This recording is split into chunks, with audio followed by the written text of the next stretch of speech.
Hello everyone, we are group number 1. Today we will presentation about freedom of expression versus national security. We hope you enjoy the presentation.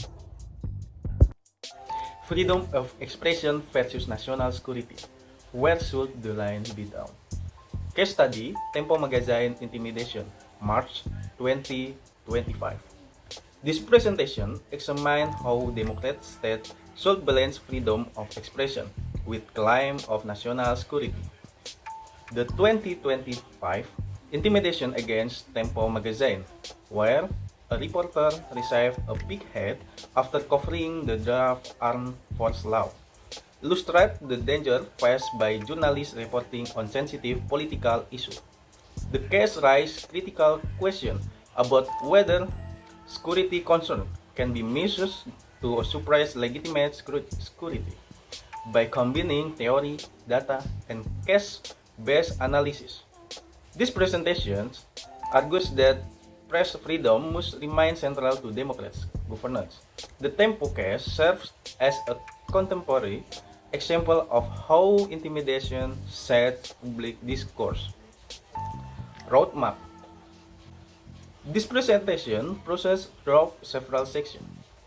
First, it outlines the theoretical foundation of freedom of expression and national security. Second, it examines press freedom data in Indonesia to contextualize the case. 3. It provides a concise account of the Tempo intimidation incident. 4.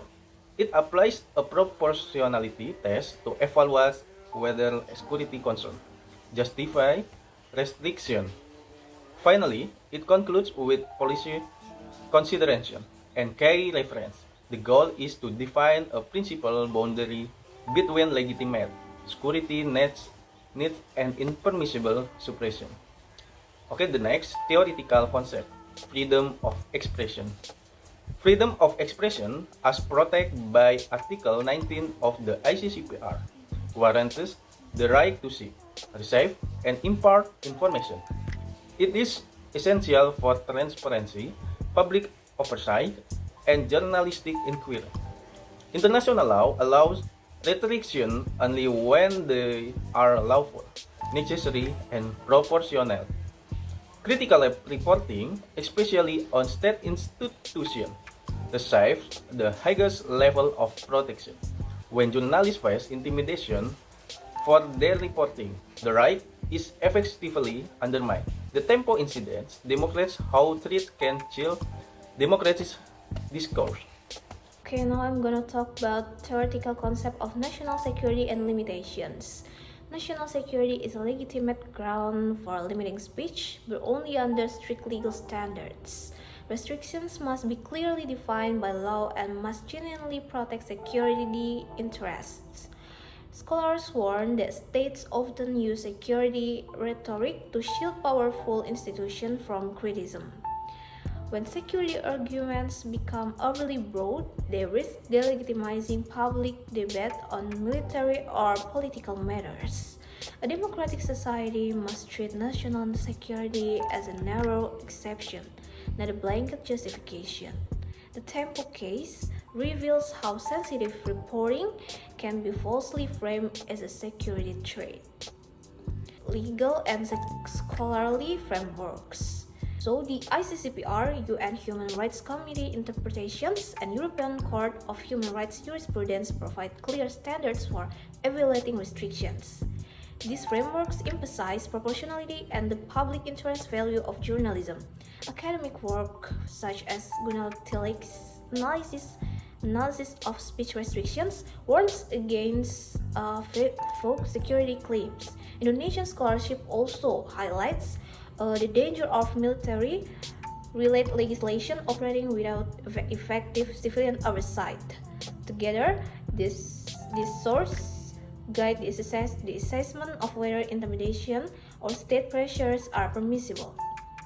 Under these standards, any attempt to silence journalists must be carefully scrutinized. Next, there's supporting data of press freedom in Indonesia. Indonesia has documented rising threats to journalists in recent years. AGI reports dozens of attacks annually, including physical violence and digital harassment. Freedom House notes a decline in online press freedom due to surveillance and intimidation. RSF similarly shows a downward trend, particularly regarding criticism of security institutions. These patterns suggest that the media environment is increasingly vulnerable. The Tempo incident fits within this broader decline and highlights the risk of reporting and sensitive political issues. Next, case study, Tempo Intimidation, March 2025. On 19 March 2025, Tempo received a package containing a pig's head addressed to a political reporter. In the following days, additional boxes containing decapitated threats arrived, and coordinated online harassment escalated. The tweets followed the Tempo's reporting on the draft Armed Force Law (RUU-TNI), a politically sensitive topic involving military authority. Press groups such as AGI, CVG, and Amnesty condemned the incidents and urged a swift investigation. Authorities respond, but concern remain about the adequacy of protection for journalists.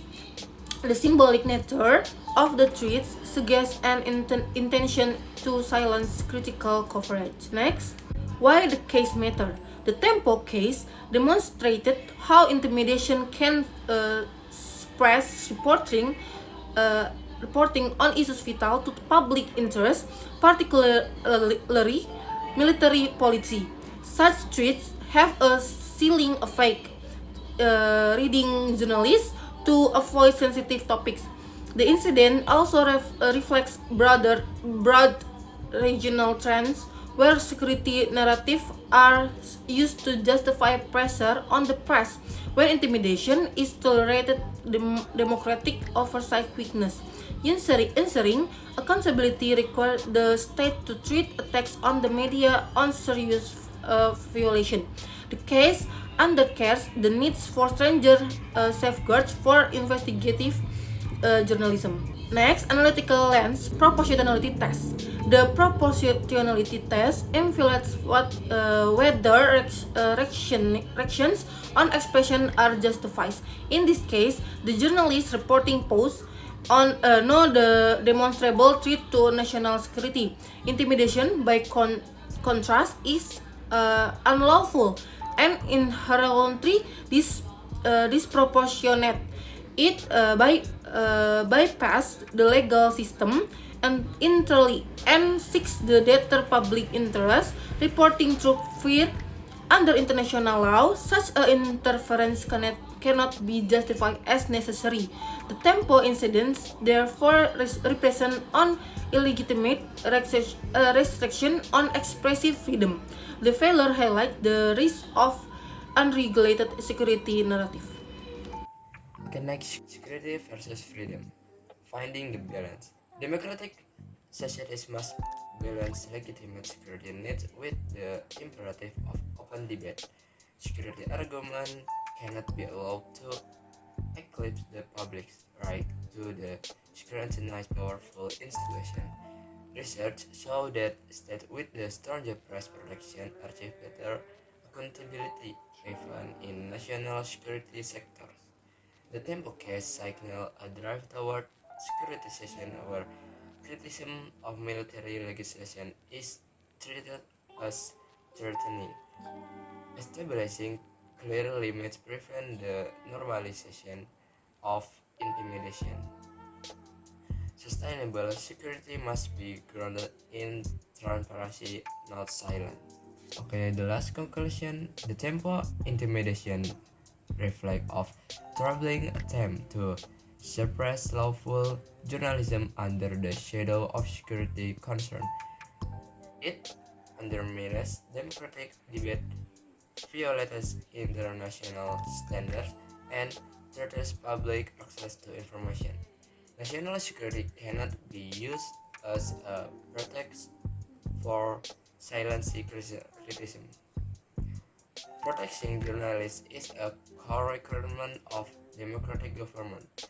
Moving forward, Indonesia must strengthen legal protection, ensure independent investigation, and affirm that freedom of expression is non-negotiable. Only the can security and liberty concept meaningfully. Okay, I think enough presentation from club number 1. Thank you.